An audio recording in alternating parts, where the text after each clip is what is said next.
So we're now measuring for custom footwear. So custom footwear is when we need to order a specific size for a person, or for example when you have an AFO or an orthosis and you also need a particular width of footwear. So we're going to take some additional measurements to help us to determine what width of footwear to provide, width and size of footwear.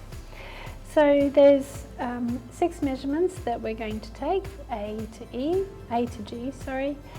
The first few measurements are circumference measures and the last 3 are length measurements. So we need to do these measures on both feet, again standing up or at least sitting down with some weight bearing through the leg. It can also help if a second person can take some photos of where you're placing the tape measure, just in case we have a question about the particular measurements that have been taken. So the first one we're going to do is A, which is a circumference around the ball of the foot, so this widest part of the foot. So if you find the knuckle joint of the big toe, we're going from that point around to the knuckle of the small toe. From those 2 points we're going around the foot. So Archie, if I could get you to stand up.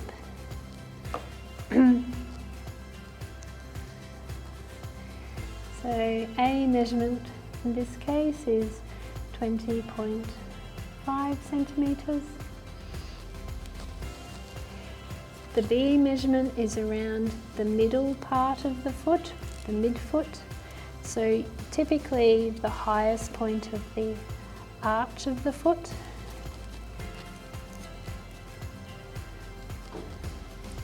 So again, if you can have the foot as straight as possible.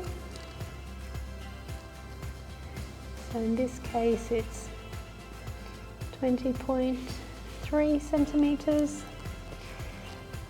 C is what we call the long heel measurement, so it's from the back of the heel around to the front of the ankle. Lift your heel up, okay, down. So again, having the foot in the best alignment that you can achieve.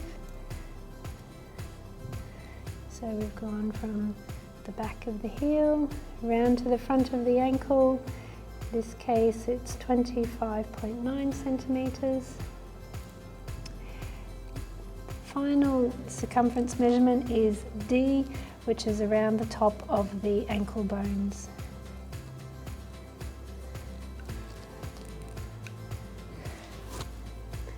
So 19.1 centimetres. Finally, E, F and G are the simple measurements that we have taken previously in a previous video, and that they are taken from the foot tracing. So E is the foot length measurement that is taken from the foot tracing. F is the foot width measurement that is taken from the tracing. And finally, G is the heel width, again taken from the tracing. Now, if you could also do these measurements of the bare feet, and also if you're wanting footwear to fit over an AFO or orthotic, you need to do the same measurements with the AFO or orthotic fitted to the foot. So you're taking the measurements of those, the foot and orthotic combined. And again, remember, you must do left and right. And if you could send us those measurements, we can then help determine the size and width of the footwear required.